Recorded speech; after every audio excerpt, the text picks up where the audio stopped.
Agora, Ana Alves, o assunto dela é muito bom hoje, viu, Tom Barros? Você que teve tantos casamentos, Sim. a infidelidade no relacionamento é um assunto que preocupa alguns casais, mas eu não tô falando, afinal de contas, ninguém gosta de ser traído, né? Mas eu não tô falando de infidelidade de relacionamento. Sim. Eu tô falando de infidelidade de contas. Sabe quando a traição acontece nas contas do Como casal? é isso, pelo amor de Deus? É quando o parceiro ou a parceira omite os gastos financeiros ou quanto ganha. Por exemplo, você, maior PIB desse estado. Ah. A Beth sabe quanto é? Rapaz, eu vou dizer, eu sei quanto mais ela.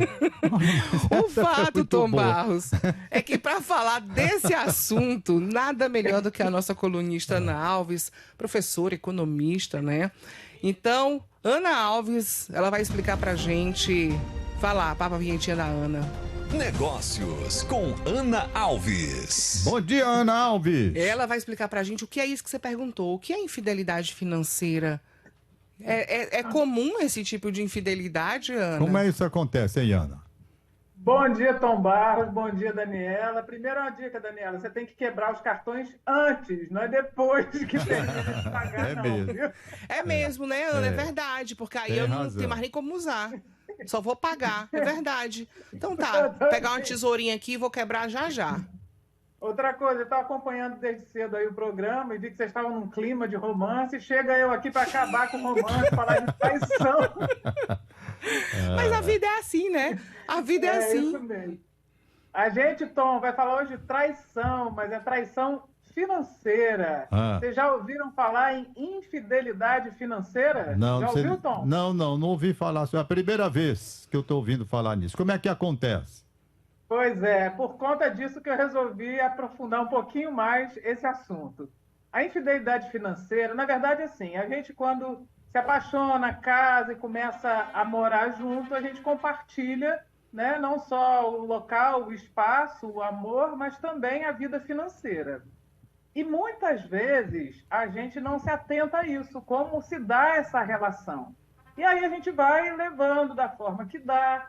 Mas o que acontece? Muitas vezes, em muitos casamentos, existe algumas informações que não são passadas na área financeira. Por exemplo, às vezes o casal não conversa muito sobre dinheiro, às vezes fica tacitamente uma pessoa responsável por isso, a outra às vezes não quer nem saber, né?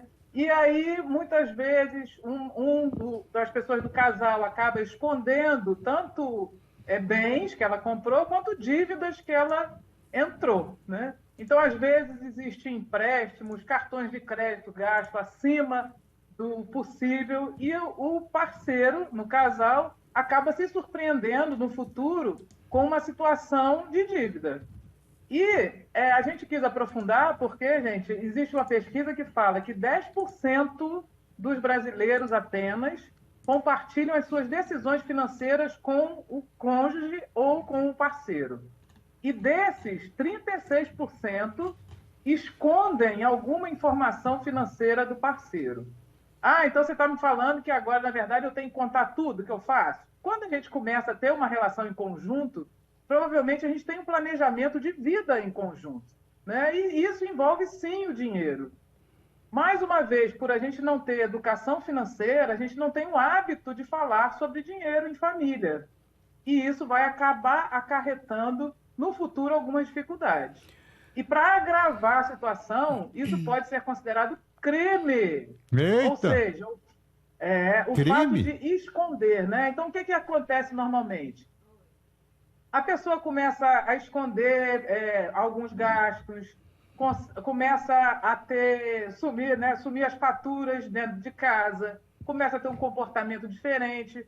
É como uma traição mesmo, né? Você começa a perceber alguns comportamentos diferentes, então é muito importante ficar alerta para isso, viu? Ana, você me lembrou agora de uma situação de uma determinada loja que quando você vai comprar, ela não diz na fatura do cartão qual é a loja. Tipo, coloca outro nome que você não consegue identificar e aí eles avisam pra você, olha, vai chegar na fatura tal nome, que é pra, se seu marido, se alguém pegar a fatura, ninguém vai saber de onde é que você tá comprando. Então, assim, tem lojas também, tem estabelecimentos que contribuem pra essa infidelidade, né? Inclusive próprios motéis, né? A maioria não aparece no Na cartão de maioria não crédito. aparece, não. Você vai para o Eu motel. nunca fui em um motel na minha vida, não é? Não sei nem o que é isso. Então. Então, Me diga uma coisa. Além de infiel na financeira, é mentiroso, né? A pessoa Ana, ele paga mas- em dinheiro, ele paga em dinheiro. é em quando tem cash. período. Mas agora eu tenho um detalhe, Ana. Por exemplo, no meu caso especificamente, o meu cartãozinho, aqui é esse telefone celular. Se alguém comprar, o bichinho avisa, não é? Alguém comprar os adicionais que eu tenho, avisa. Então, não tem como a pessoa comprar sem me avisar, porque o banco avisa. Não tem esses cartões que eu tenho, todos os adicionais que meus filhos têm, eles todos têm lá o limitezinho, tá tudo beleza. Comprou a buzina aqui na hora. Buzina na Aí é hora. bom. Aí não tem esse tipo de controle, Ana? Sim, isso é uma forma, sim, mas existem muitos tipos de descontrole, né? No casal vai depender muito do que E é muito combinar. fácil conseguir cartão né? Hoje em dia é muito fácil você conseguir um cartão. Tem gente universitário que consegue cartão na porta da faculdade sem precisar fazer nada. Recebe um cartãozinho lá com um Exatamente. limitezinho legal. E Pra aí? enganar, todo mundo dá um jeito, né? Um negócio incrível, como né? dá? É. E Você como que tá dá? falando, Tom, não sou eu? E como da Ana, tem até um comentário aqui que a nossa ouvinte pede para não ser identificada, que ela diz o seguinte, ela disse que teve um namoro de 3 anos com uma pessoa e ela disse que era um tabu falar assim, tipo, não era nada combinado, mas ninguém se falava sobre quanto ganhava, o que gastava, como era a vida financeira. E foi um namoro de 3 anos onde ela nunca soube detalhes da vida dessa pessoa e até hoje, já não estão mais juntos, mas até hoje é um mistério como é que esse dinheiro vinha, como é que conseguia pagar as contas, porque achava que era tudo muito estranho. Então, assim, também existe isso, né? Esse tabu que você fala até na família, né, Ana? Quando você fala assim, quanto é que eu ganho? Existe um tabu de dinheiro na sociedade, né? Com certeza, é como se fosse, né? A gente lida como com o dinheiro fosse alguma coisa muito suja que a E gente não quer errado. conversar. Exatamente. É errado, exatamente. É o contrário, né? Então, por exemplo, na verdade, por que a gente está alertando sobre isso, né? A par das brincadeiras, porque existem riscos, né? Então, assim, primeiro, legalmente isso pode, de fato, ser determinado como crime de fraude ou de estelionato, né? Já que quando você é um casal, algumas dívidas, inclusive, podem vir para a sua responsabilidade. Então, isso até eu escrevi na coluna, porque esse assunto veio à tona com aquela apresentadora Ellen Ganzaroli, não sei se vocês lembram.